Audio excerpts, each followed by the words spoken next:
The chief executive in Hong Kong, Carrie Lam, is opening the door to negotiations with protesters. She says this weekend's mass rally was peaceful, and now it's time to talk. But organizers of the demonstration aren't convinced the offer is genuine. CBC's Chris Brown is in Hong Kong. It was just the smallest of openings, but today Carrie Lam, Hong Kong's leader, went further than she has before in reaching out to those behind the city's massive pro-democracy rallies. We will start immediately a platform for dialogue with people from all walks of life. Hong Kong's leader offered an inquiry-like probe into the actions of the city's police force. Important fact-finding study, in addition to a very robust system to investigate and look at the complaints against police over this prolonged period of confrontations and violence. The organizers of Sunday's rally, though, were quick to discount all of the offers. We do not trust Carrie Lam. We do not trust her lies. Wong Lin-Sum says he doubts Lam is sincere about making fundamental change in Hong Kong. Do something substantial instead of playing all these tricks. Among their 5 demands, the protesters want to see the death of the so-called extradition bill. It could have sent people arrested in Hong Kong to China for trial. While it's been withdrawn, Lam has pointedly refused to say the bill is gone for good, which is why protesters say they're skeptical about her latest peace offering. Still, after almost 3 months of upheaval, this is the closest that Hong Kong's leadership has come to actually having discussions and engagements with the protesters. Chris Brown, CBC News, Hong Kong.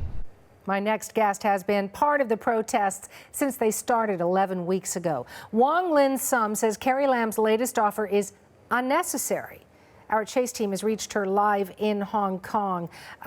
Wong, I just don't understand the use of that word. Why do you say Carrie Lam's offer is unnecessary?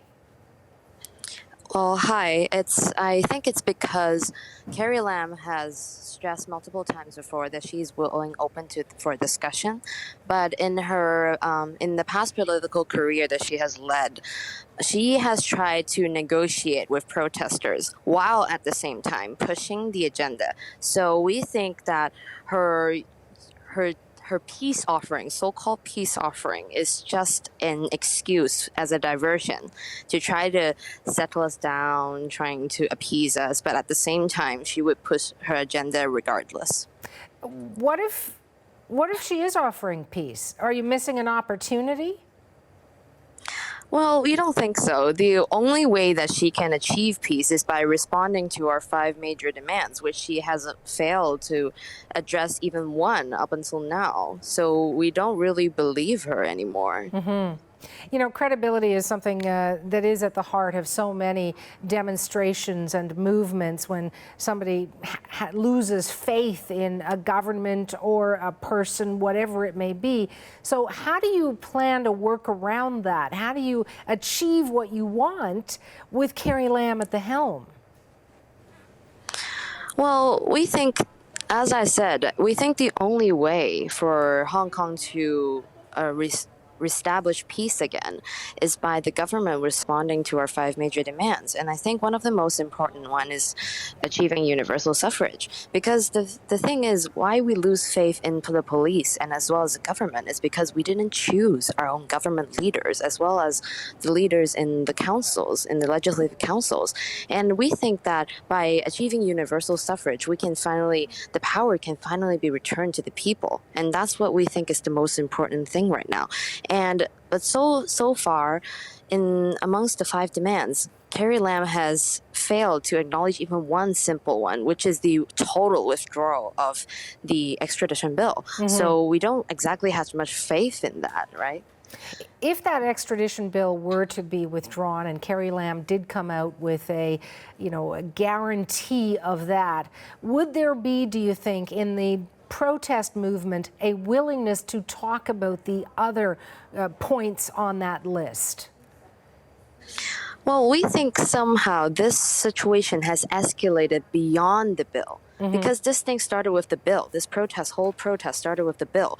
But since the government's unwillingness to even say the word withdraw, and we see that they are not willing to listen to its people, and that's when we realize that we actually need actual power in our own city that we live in.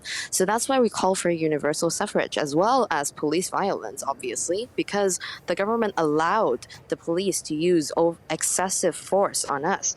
And we think that even if Carrie Lam agreed to withdraw the bill, we still think there are other things that we need to address, such as the police and as well as universal suffrage, as always.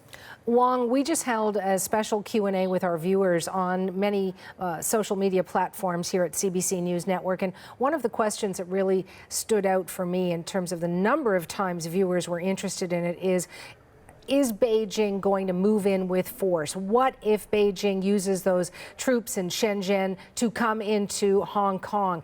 Are you concerned about possible involvement by Beijing?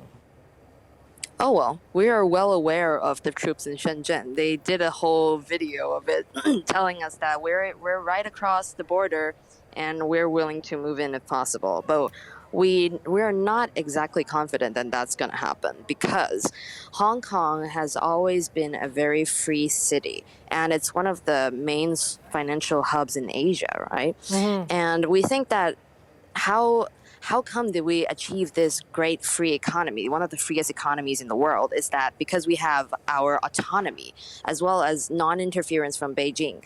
But if Beijing really moved troops down to Hong Kong, then we are officially really part of China, and we are constrained by the laws of China like any other mainland city. Mm-hmm. So you see that there's a reason why Hong Kong is the economy hub instead of Shanghai or Beijing. It's because we are free. Yes. And this is wasn't the most important thing about Hong Kong. So if they move down, then this is all broken. And we think the cooperations would totally move out. And I don't think Beijing actually wants that. They just want to coerce us into cooperating.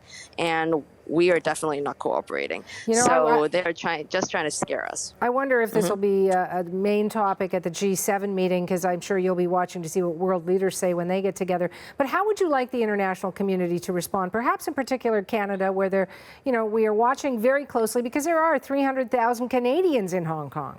Mm-hmm. Yeah, I'm sure.